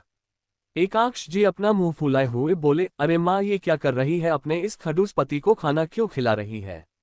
आप देख रही है ना यहाँ पर जितने भी लोग बैठे हुए हैं उन सबको उनकी माँ खाना खिला रही है। इस हिसाब से आपको मुझे और आशुतोष को खाना खिलाना चाहिए, ना कि अपने पति को। उद्धरण चिन्ह। अनसुया दादी जी कुछ बोल पाती उससे पहले ही और अरुणोदय दादाजी बोले, ओ ए बरखुरदार, जब तुम इस दुनिया में नहीं आए थे ना उससे पहले तुम्हारी माँ मेरी बीवी थी और आज भी वह मेरी बीवी ही है। इसलिए पहला हक मेरा बनता है। भगवान ने तुम्हें दो हाथ दिए हैं ना, इसीलिए अपना खुद का खाना अपने खुद के हाथों से खाओ, वरना मैं तुम्हारा ये खाना भी छीन लूंगा। और हाँ, थोड़ा मेरी बीवी से दूर ही रहना समझे। उद्धरण चिन्ह। अरुणोदय दादाजी की बात सुनकर एकांश जी का तो मुंह ही बन गया और वह चुपचाप इतना सर झुकाकर खाना खाने लगे। अपने पापा को ऐसे उदास देखकर आरवी बोली, अरे मेरे प्यारे से पापा, आप उदास क्यों हो रहे हैं? दूसरों की छोड़िए, मैं आज अपने पापा को अपने हाथों से खाना खिलाऊंगी। उद्धरण चिन्ह। आरवी की बात सुनकर एकांश जी खुश हो गए और वह सबकी तरफ देखकर अपनी जीभ निकालकर सबको चिढ़ाने लगे और बड़े मजे से अपनी बेटी के हाथों से खाना खाने लगे। जैसे वह सबको ये दिखा रहे हो, देखो मेरी प्रिंसेस सिर्फ मेरी है और वह सबसे ज्यादा प्यार सिर्फ अपने पापा से करती है। सब लोग ऐसे ही खुशी खुशी मुझसे मिलकर अपना ब्रेकफास्ट करने लगे और आज सबके चेहरे पर बहुत ही ज्यादा खुशी नजर आ रही थी। ब्रेकफास्ट करने के बाद सभी लोग अपने अपने काम में के लिए चले गए। घर के सारे बच्चे कॉलेज चले गए, घर के सारे मर्द अपने कंपनी चले गए। आरती जी अपने कोर्ट में चली गई, आकांक्षा जी अपने फैशन हाउस में चली गई और आंशी जी अपने रेस्टोरेंट में चली गई। Chapter 6 bike race. RMS college. इस वक्त आदित्य, अर्णव, रुद्र, रुद्राक्ष चारों अपने अपने दोस्तों के पास खड़े हुए थे। वह सब लोग बहुत पहले ही कॉलेज पहुंच चुके थे क्योंकि वह सब लोग इस कॉलेज के सीनियर थे और उनका एक लेक्चर मॉर्निंग में होता था। उन चारों के साथ उनके 3 दोस्त भी थे जिनके साथ मिलकर वह चारों बातें कर रहे थे। चलिए जानते हैं आखिर वह 3 दोस्त है कौन। विवान राठौर, यह हमारे अर्णव के बेस्ट फ्रेंड है। इनकी उम्र भी अभी 23 साल है। ये बहुत ही मजाकिया किस्म के इंसान है। उनकी फैमिली और सहगल फैमिली दोनों ही बेस्ट फ्रेंड है, जिस वजह से इन सभी के बच्चे भी आपस में दोस्त है। अर्थ जिंदल, यह इंसान तो अलग ही लेवल के है। इस कॉलेज में सबसे ज्यादा मशहूर अगर कोई होगा तो वह सिर्फ अर्थ है। ये हमारे रुद्र जी के बेस्ट फ्रेंड है। अर्थ और रुद्र अपने कांड की वजह से हमेशा कॉलेज सस्पेंड होते हैं, लेकिन फिर भी ये दोनों अपनी हरकतों से बाज नहीं आते। सक्षम अग्रवाल, ये सबसे बहुत प्यार करते हैं और सभी के ही बेस्ट फ्रेंड है। ये सिर्फ अपनों से ही बातें करते हैं, उनके साथ मस्ती करते हैं, लेकिन दूसरों के सामने हमेशा चुपचाप रहते हैं।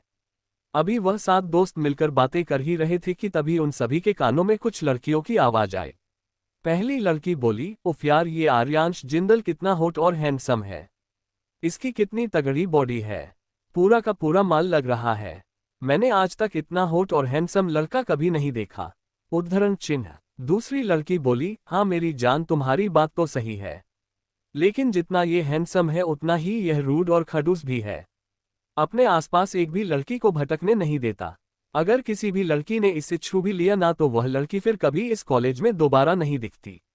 ये लड़का बाहर से जितना शांत और हैंडसम लगता है, अंदर से उतना ही डेंजरस है।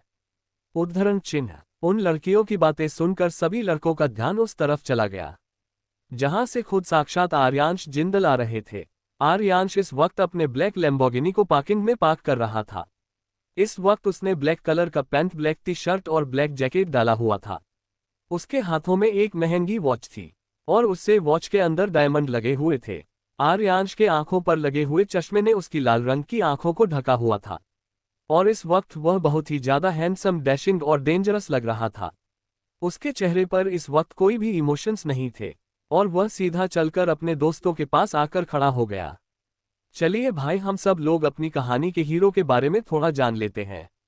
आर्यांश जिंदल जो इस कहानी के हीरो हैं, ये बहुत ही ज्यादा हैंडसम है। ज्यादातर लोगों के होठों का रंग गुलाबी होता है, लेकिन हमारे हीरो के होठों का रंग बिल्कुल लाल है, खून की तरह। परफेक्ट जॉलाइंस और जिम में बनाई हुई परफेक्ट तगड़ी बॉडी, माशाल्लाह उनकी बॉडी का तो क्या ही कहना। सफेद गोरा रंग और रेड चेरी जैसी इनकी खून की तरह लाल आंखें। उनकी बॉडी ऊपर बने हुए जगह जगह के टैटू, इनके लेफ्ट हैंड पर लान का टैटू बना हुआ है।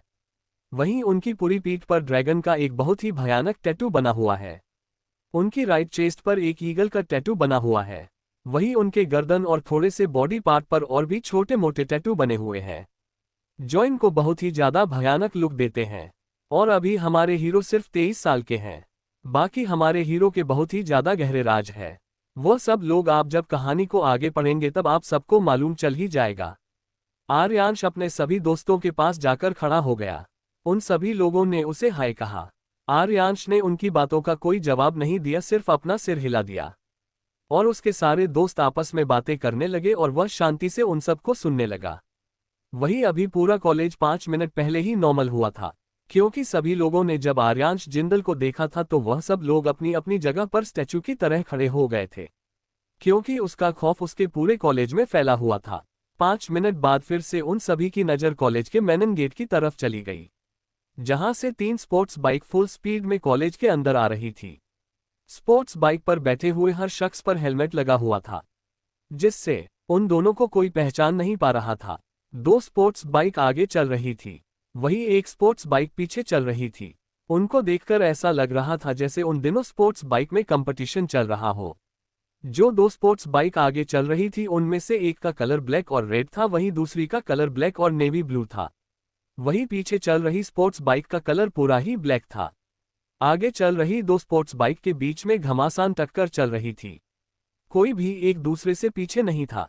कभी red sports bike navy blue वाली बाइक को ओवरटेक करके आगे आ जाती, तो कभी navy blue bike red sports bike को ओवरटेक करके आगे आ जाती। वहीं पीछे चल रही स्पोर्ट्स बाइक बड़े ही आराम से आ रही थी। ऐसा लग रहा था जैसे उसे इस कंपटीशन से कोई मतलब ही ना हो। और अब उन तीनों स्पोर्ट्स बाइक का कंपटीशन और भी टक्कर देने वाला हो गया था, क्योंकि अब वह तीनों बाइक कॉलेज के गेट से बहुत ही नजदीक थी। वही कॉलेज के अंदर खड़े हुए हर एक स्टूडेंट और प्रोफेसर ये जानने के लिए क्यूरियस हो रहे थे आखिर उन स्पोर्ट्स बाइक पर कौन बैठा हुआ है और इन तीनों में से कौन सी स्पोर्ट्स बाइक ये कंपटीशन जीतने वाली है। वही कंपटीशन अब और भी मजेदार हो चुका था। रेड बाइक और नेवी ब्लू बाइक दोनों ही अब बिल्कुल एक साथ चलने लगी थी। अब ये बताना बहुत ही मुश्किल होने वाला था कि आखिर इन दोनों में से ही कंपटीशन कौन जीतेगा। और अभी ये दोनों बाइक एक साथ कॉलेज में इंटर करने वाले ही थी कि तभी एक स्टंट हो गया। इन दोनों के पीछे चल रही ब्लैक बाइक ने जल्दी से अपने बाइक का आगे का टायर एक पत्थर से टकरा दिया। पत्थर थोड़ा बड़ा था और गाड़ी फुल स्पीड जा रही थी। उस बाइक पर बैठे हुए शख्स ने जानबूझकर अपनी बाइक को उस पत्थर से टकरा दिया था, जिस वजह से उससे बाइक का आगे का टायर हवा में चलने लगा और बाइक पर बैठे हुए शख्स ने तभी ही अपनी बाइक का पूरा लीवर दे दिया। अब गाड़ी फुल स्पीड में थी, जिस वजह से वह ब्लैक बाइक पूरी की पूरी हवा में आ गई। रेड बाइक और ब्लू बाइक कॉलेज के गेट से इंटर हो पाती उससे पहले ही वह ब्लैक बाइक हवा में उड़कर सीधे कॉलेज के गेट के अंदर इंटर हो गई। और उस ब्लैक बाइक पर बैठे हुए शख्स ने कॉलेज के ग्राउंड में अपनी स्पोर्ट्स बाइक घुमाई और सीधे पार्किंग की तरफ चला गया। बाकी की दोनों बाइक भी उस ब्लैक बाइक के पीछे पीछे पार्किंग की तरफ चली गई। वही कॉलेज के सारे स्टूडेंट और प्रोफेसर यह नज़ारा अपनी आंखें फाड़े देख रहे थे। ये सब कुछ उनकी आंखों के सामने हो रहा था, और हवा में उड़कर बाइक को लाना, वह जो सीन था वह तो सिर्फ मूवीज में ही पॉसिबल था। और आज वह सीन उन सबको अपनी आंखों के सामने रियल में जब होता हुआ देखा तो वह सब लोग हैरानी से आंखें पड़े वह देखने लगे। कुछ स्टूडेंट ने तो इस पूरे दृश्य की वीडियो भी बना ली थी और इन्हें सोशल मीडिया पर पोस्ट भी कर दिया था। लेकिन अब उन सभी का ध्यान उन 3 बाइक पर बैठे हुए शख्स पर बैठे हुए चला गया था। उन 3 स्पोर्ट्स बाइक में से जो रेड स्पोर्ट्स बाइक पर बैठा हुआ था उसने अपना हेलमेट नीचे उतारा, और रेड बाइक पर बैठा हुआ शख्स कोई और नहीं बल्कि हमारा अयान था। वहीं नेवी ब्लू बाइक वाले शख्स ने भी अपना हेलमेट उतार दिया, और वह कोई और नहीं बल्कि हमारा आरव था। और जो कंपटीशन जीत चुका था ब्लैक बाइक पर बैठे हुए शख्स ने भी अपना हेलमेट उतार दिया था, और वह शख्स कोई और नहीं बल्कि हमारी आरवी थी। उसके हेलमेट उतरते ही सब लोगों का ध्यान उसकी तरफ चला गया, क्योंकि आज आरवी बहुत सुंदर लग रही थी। आज उसने अपने चेहरे पर 5-6 किलो मेकअप नहीं लगाया हुआ था, और ना ही आज उसने कोई शॉर्ट ड्रेस पहनी हुई थी। आज आरवी ने स्काई ब्लू कलर का जीन्स पहना हुआ था, और उसके ऊपर ब्लैक कलर का फुल स्लीव टॉप पहना हुआ था, और उसने अपने लंबे बालों का एक खूबसूरत सा बन बनाया हुआ था, जिसको टाई करने के लिए उसने एक बटरफ्लाई क्लिप लगाई हुई थी। और उसके चेहरे पर, उसके दोनों गालों पर उसके बालों की लटें आ रही थी, और आज उसकी आंखों पर एक खूबसूरत ग्लासेस लगाए हुए थे। मेरा मतलब है उसे पढ़ने का बहुत शौक था, इसलिए उसने अपनी आंखों पर चश्मे लगाए हुए थे, जिससे आज वह बहुत ही खूबसूरत और इनोसेंट लग रही थी। और सबसे खास बात, आज उसके होठों पर एक खूबसूरती मुस्कान थी, जो उसकी खूबसूरती पर 4 चांद लग रही थी। आरवी जल्दी से अपनी बाइक से नीचे उतरी और कॉलेज के ग्राउंड में आकर गाना गाते हुए डांस करने लगी। हाय हाय होए होए मैं जीत गई, मैं जीत गई जी। हाय हाय होए होए बधोपति बधोपति, आंख लड़ी बधोपति, मौका मिले कदी कदी। हाय हाय होए होए मैं जीत गई, मैं जीत गई जी। आरवी का इस तरह से डांस करना और इतना फनी गाना गाना सबके होठों पर मुस्कान ले आया था। वही अयान और आरव जो अपने हार के गम में अपना मुंह लटकाए बैठे हुए थे, अपनी बहन का इतना फनी डांस देखकर उन दोनों के चेहरे पर भी हंसी आ गई थी। वहीं आरवी के चारों भाई और उसके तीनों दोस्त उसे इस तरीके से देखकर खुद का मुस्कुराने से रोक नहीं पाए। उसकी इतनी क्यूट और फनी हरकत न सबका दिल जीत लिया था और सबके होठों पर मुस्कान ला दी थी। वही कॉलेज के प्रोफेसर और कॉलेज के सारे लड़के आरवी को इस तरीके से देखकर अपनी आंखें फाड़े और मुंह खोले हैरानी से उसे देखने लगे थे, क्योंकि आज उन्होंने आरवी में एक नए रूप को देखा था। कॉलेज में आरवी का रूड बिहेवियर सबसे ज्यादा प्रसिद्ध था। पहले वाली आरवी सबको बुली करती थी, किसी से भी ढंग से बात नहीं करती थी, सबका मजाक उड़ाती थी। वह बहुत ही घमंडी थी, वह सबको अपने पांव की जुती के बराबर भी नहीं समझती थी। उसने कभी कॉलेज में हंसना तो दूर की बात है, आरवी के चेहरे पर कभी किसी ने छोटी सी स्माइल भी नहीं देखी थी।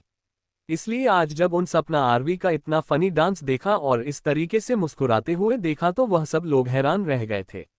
लेकिन उन सबको आरवी का यह नया लुक और नया अंदाज बहुत पसंद आ रहा था, जिस वजह से कुछ लड़के अपने होठों पर मुस्कान लाकर मुस्कुराते हुए हमारे आरवी को देख रहे थे।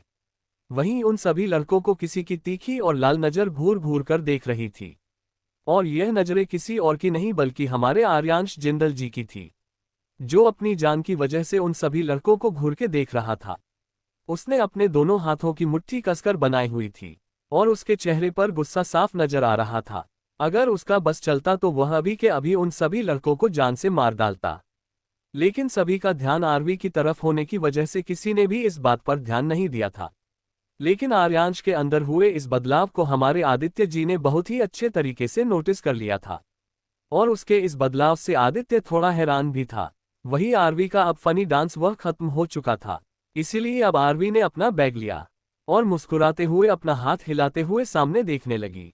कॉलेज में खड़े तभी इंसान को यहाँ लगी तक कि आरवी के चारों भाइयों को यही लग रहा था कि आरवी आर्यांश को देखकर मुस्कुराते हुए उसे हाय कह रही है। आरवी ने अपना बैग अपने कंधे पर डाल दिया और वह मुस्कुराते हुए सामने की तरफ जाने लगी। उसके पीछे पीछे अयान और आरव भी चलने लगे। आर्यांश ने जब आरवी को अपनी तरफ आता हुआ देखा तो आज पहली बार आरवी को देखकर उसकी दिल की धड़कनें जोर जोर से धड़ककर शोर करने लगी थी। वहां पर खड़े सभी लोगों को यही लग रहा था कि आरवी चलकर आर्यांश के पास जा रही है, लेकिन इसके आगे जो उन लोगों ने देखा उसके बाद उन सभी की आंखें फिर से हैरानी से बड़ी हो गई। और अब तो सभी के रिएक्शन देखने वाले थे। वहीं यह सामने का नजारा देखकर प्रोफेसर के हाथों से बुक छूटकर नीचे गिर गई। वहीं पर खड़े एक दो स्टूडेंट को तो चक्कर भी आ गए थे। कुछ लोगों के हाथ से उनके बैग छूटकर नीचे भी गिर गए थे। वही जो स्टूडेंट पार्किंग में थे वह सामने का नजारा देखकर उसके हाथों से तो साइकिल ही छूट गई थी। दरअसल हुआ कुछ ये था कि आरवी ने मुस्कुराते हुए अपने सामने देखा और अपने कदम आगे की तरफ बढ़ा दिए। आरवी आर्यांश को क्रॉस करके आगे की तरफ चली गई। उसने पूरी तरीके से आर्यांश को इग्नोर कर दिया था और वह पीछे खड़े अपने दोस्त के पास चली गई थी। वही यह नजारा देखकर अर्थ, विवान और सक्षम की आंखें हैरानी से बड़ी हो गई थी और मुंह पूरी तरीके से खुला रह चुका था। वही यह नजारा देखकर आर्यांश को भी बहुत बड़ा झटका लगा था, लेकिन उसने अपने चेहरे पर कुछ भी शो होने नहीं दिया था। रुद्र उन तीनों की तरफ देखकर बोला, अपना मुंह तो बंद करो अंकल। चैप्टर 7 प्यार का असली मतलब। आरवी सभी लोगों को इग्नोर करके पीछे खड़े अपने दोस्तों के पास चली गई और उसके पीछे पीछे उसके देना भाई भी चले गए। चलिए हम सभी लोग आरवी के दोस्तों के बारे में जानते हैं। सुरभि देशमुख और सौम्या देशमुख, इन दोनों की उम्र अभी 21 साल है। ये दोनों आरवी की बहुत अच्छी दोस्त है।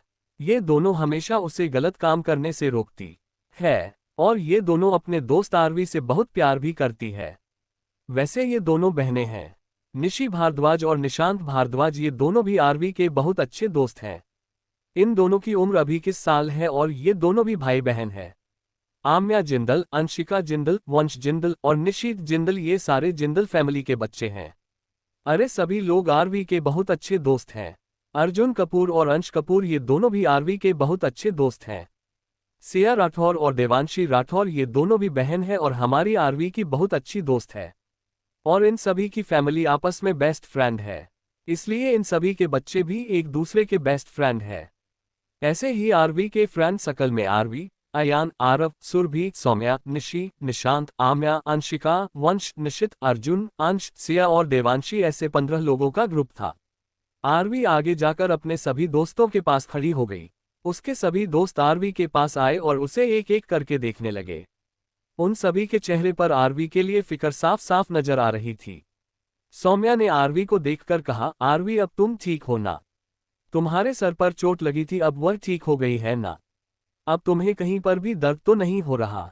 उद्धरण चिन्ह। अर्जुन बोल पड़ा, आरवी सौम्या जो पूछ रही हैं उसकी बातों को जल्दी से जवाब दो। और तुम मुझे एक बात बताओ, तुम्हें किसने कहा था इतनी जल्दी कॉलेज जाने के लिए? अपने घर पर रहकर आराम नहीं कर सकती थी तुम? तुम्हें पता भी है कितना बड़ा एक्सीडेंट हुआ था तुम्हारा और तुम्हारे सर पर कितनी गहरी चोट लगी थी, इसलिए तुम्हें इतनी जल्दी कॉलेज नहीं आना चाहिए था। कुछ दिन और अपने घर पर आराम कर ली थी तो क्या चल जाता तुम्हारा? ऐसे ही सब लोग एक एक करके अपनी अपनी फिक्र में आरवी से बातें कर रहे थे और कुछ लोग आरवी को डांट भी रहे थे। आरवी अब थोड़ी इरिटेटेड होने लगी थी, इसलिए उसने हल्के गुस्से से सब की तरफ देखकर कहा, बस चुप, बिल्कुल चुप, अब कोई कुछ नहीं बोलेगा। अब जो कोई बोलेगा तो वह सिर्फ मैं होगी और सिर्फ मैं ही बोलूंगी। और आप सब लोग ये क्या मुझ पर सवालों की बरसात किया जा रहे हैं? अरे भाई, मैं आप सबके सामने खड़ी हूँ, देख लो मुझे अच्छे से, मैं बिल्कुल फिट एंड फाइन हूँ और अब मुझे कहीं पर भी दर्द भी नहीं हो रहा। फालतू में आप सब ने मुझे इतनी सारी बातें बोल दिया और मुझे डांट दिया। जाओ, मैं अब आप में से किसी से भी बात नहीं करूंगी। उद्धरण चिन्ह। इतना बोलकर आर्मी ने उन सब से अपना मुंह फेर लिया और हाथ बांधकर फुले हुए मुंह से खड़ी हो गई। आरवी गुस्से में भी बहुत ही प्यारी लग रही थी। उसका इतना इनोसेंट, गुस्से भरा प्यारा रूप देखकर सबके होठों पर मुस्कान आ गई थी। अंश आरवी के सामने जाकर खड़ा हो गया और अपने दोनों हाथों से अपने कान पकड़ता हुआ बोला, I am really really sorry Aru, please हमें माफ कर दे। तू तो हमारी बेस्ट फ्रेंड है ना, अपने बेस्ट फ्रेंड के लिए इतना नहीं करेगी? वह क्या है ना, जब तुझे सर पर चोट लगी थी और तेरे सर से खून बह रहा था ना, वह हम सब ने देखा था। इसलिए हम सबको बस तेरी फिक्र हो रही थी, इसलिए हम बस ये कह रहे थे कि तुझे कुछ दिन और अपने घर पर रेस्ट करना चाहिए।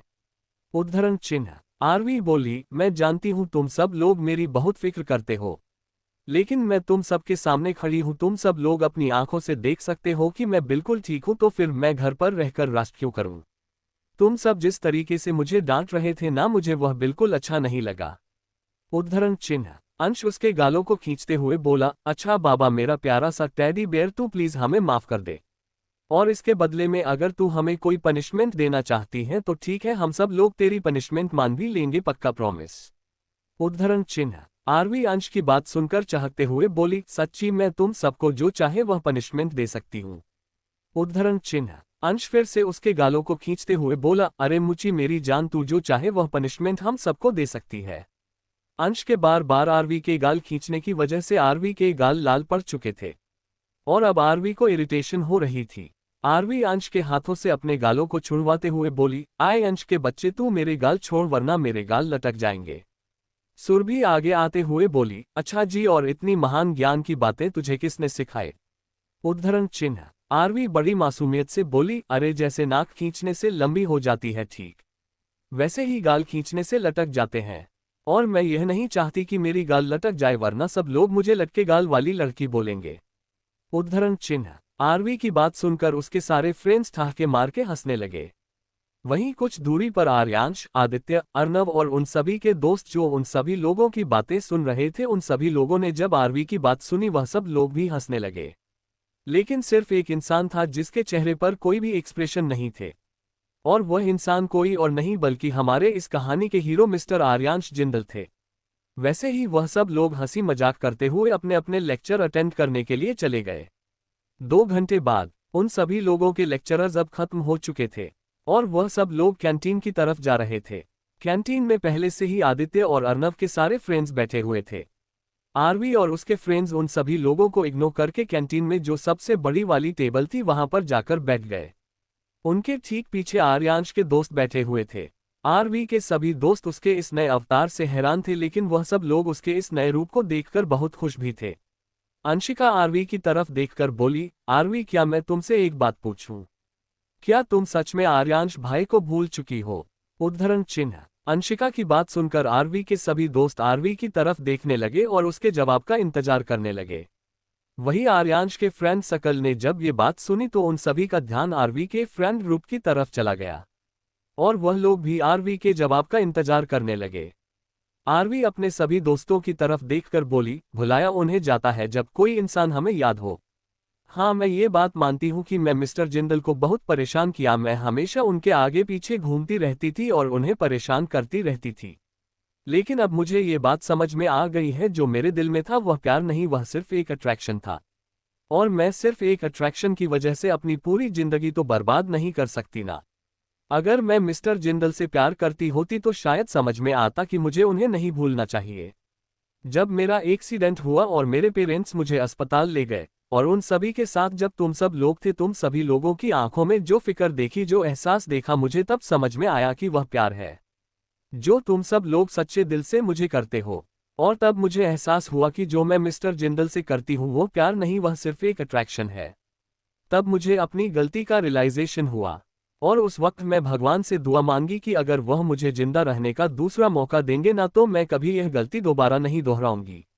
मैं क्यों सिर्फ एक इंसान की वजह से अपनी पूरी जिंदगी खत्म कर दूं, वह भी उस इंसान की वजह से जो मुझसे प्यार भी नहीं करता। जब मेरा एक्सीडेंट हुआ था ना, तब मैंने पहली बार अपने दादू भाई, पापा, मेरी फैमिली, तुम सब लोगों की आंखों में आंसू देखे थे और तब मुझे मेरी हर गलती का एहसास हुआ था। इसलिए मैंने तब से यह डिसाइड कर लिया था कि अब मैं खुद को बदलूंगी। मैं तुम सभी के लिए एक अच्छी दोस्त, अपने भाइयों के लिए एक अच्छी बहन और अपनी फैमिली के लिए एक अच्छी बेटी बनकर दिखाऊंगी। और वैसे भी अट्रैक्शन को हम प्यार नहीं कह सकते। Love is not a fail in love but I love is grow in love, और यह बात मुझे समझ में आ गई थी, इसलिए आज मैं इतनी बदल गई हूँ और अब मुझे किसी भी इंसान से कोई प्यार नहीं है और ना ही किसी भी इंसान से कोई शिकायत है। और मैंने अपनी पिछली जिंदगी में आप सबके साथ जो भी किया उसके लिए मैं आप सब से माफी मांगती हूँ। I am really really sorry.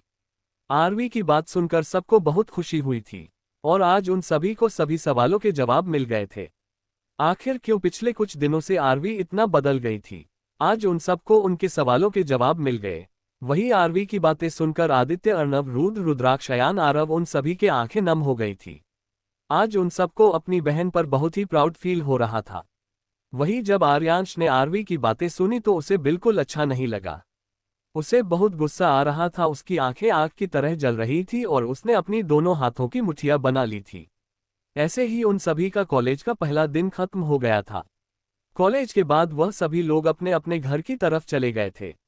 ऐसे ही शाम ढल गई थी और अंधेरे ने अपनी काली चादर पूरी दुनिया में बिछा दी थी। सब लोग अपने अपने कमरे में जाकर सो गए थे। रात के 12 बजे इस वक्त जंगल में एक खुफिया दरवाजे के अंदर किसी के गुर्राने की आवाज आ रही थी और वह आवाज बहुत ही भयानक थी।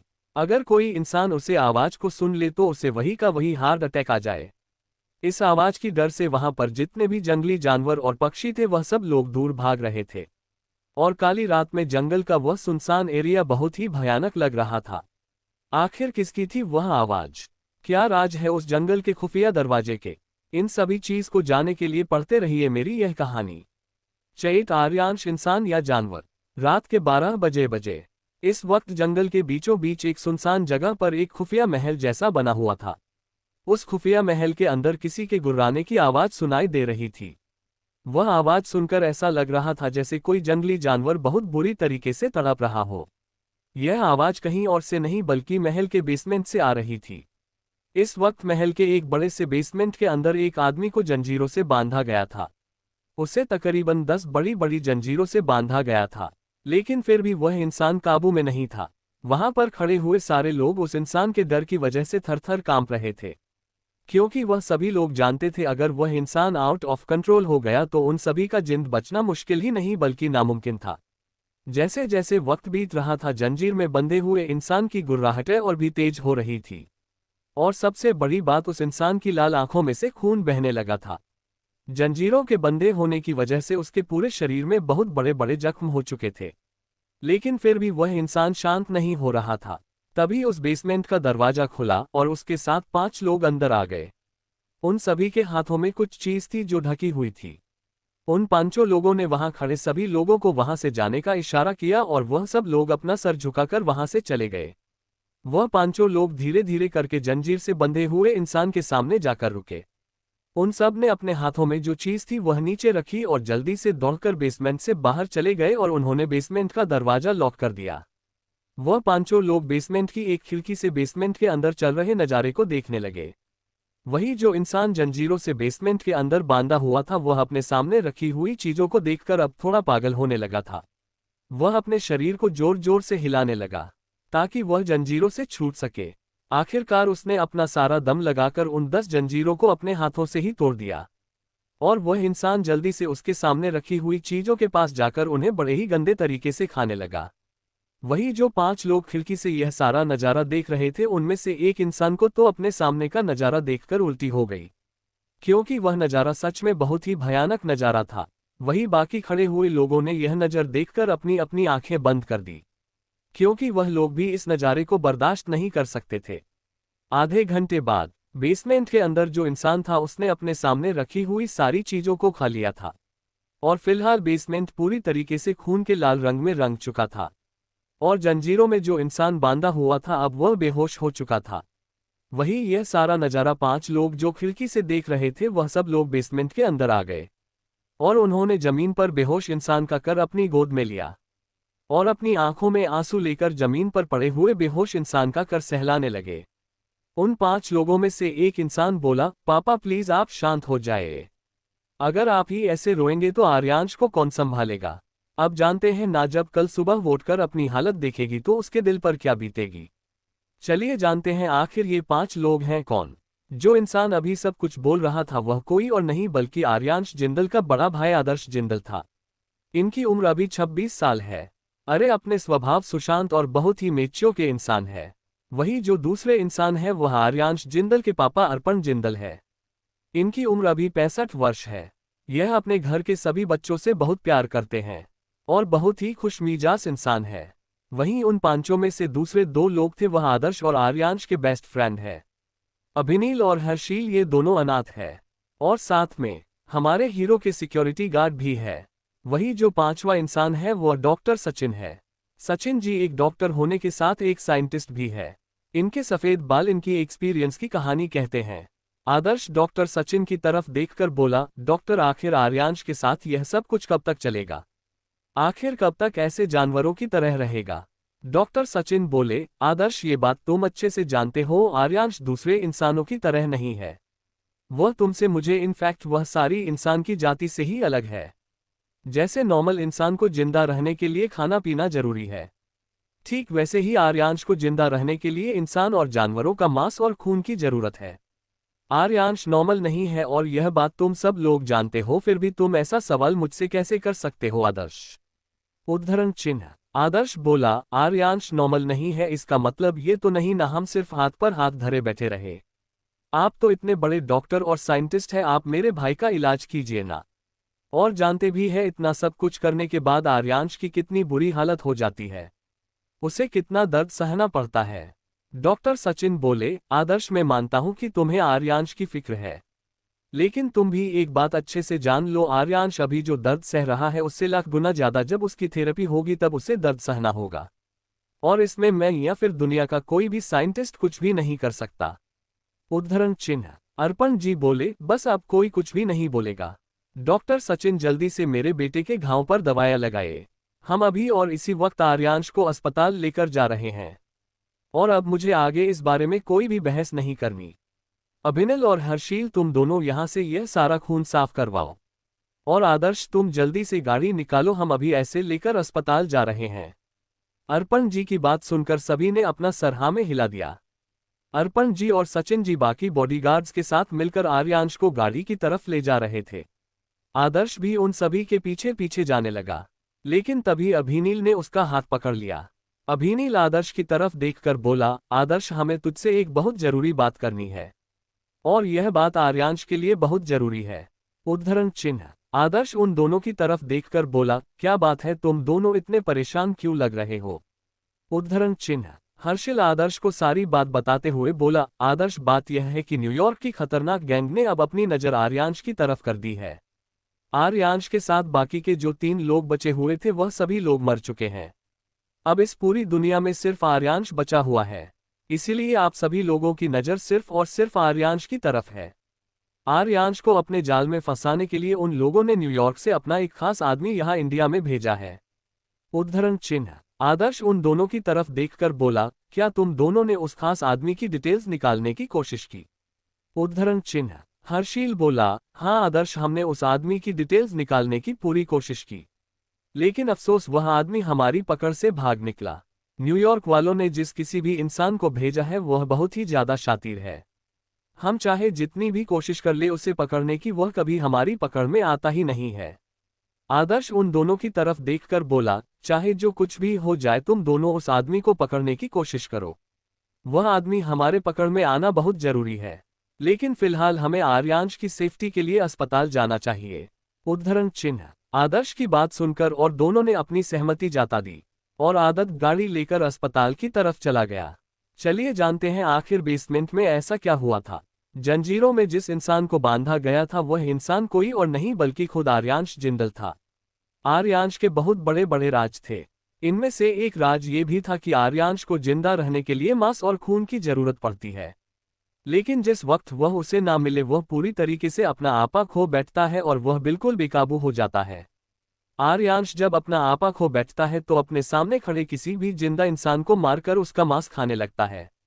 वह अपना पागलपन, वह अपना गुस्सा कभी कंट्रोल नहीं कर सकता और सबसे बड़ी चीज वह अपनी भूख और अपनी खून की प्यास कभी कंट्रोल नहीं कर सकता। आर्यांश के सामने जो चीज रखी हुई थी वह किसी और की नहीं बल्कि किसी मरे हुए आदमी की लाश थी, जो आर्यांश बड़ी बेरहमी से खा रहा था। कभी आर्यांश उसे आदमी का जबड़ा खाता तो कभी उसके सीने में हाथ डालकर उसका दिल खाता। जब भी आर्यांश की खून की प्यास बढ़ जाती है तो वह बिल्कुल एक दानव की तरह बन जाता है, और आज सच में वह एक दानव की तरह लग रहा था। सारी चीज से देखकर उसका परिवार परेशान हो गए थे। आर्यांश नॉर्मल इंसान की तरह नहीं था, या फिर हम ये कह सकते हैं कि वह आधा इंसान था और आधा जानवर। और वह आधा इंसान और आधा जानवर कैसे बना ये तो आप सब लोगों को स्टोरी में आगे ही पता चलेगा। तो दोस्तों आज का चैप्टर यहीं तक, मिलते हैं अगले पार्ट में, तब तक देखिए मेरी दूसरी स्टोरीज को। Thanks for watching. Next episode comes soon, and take care of yourself.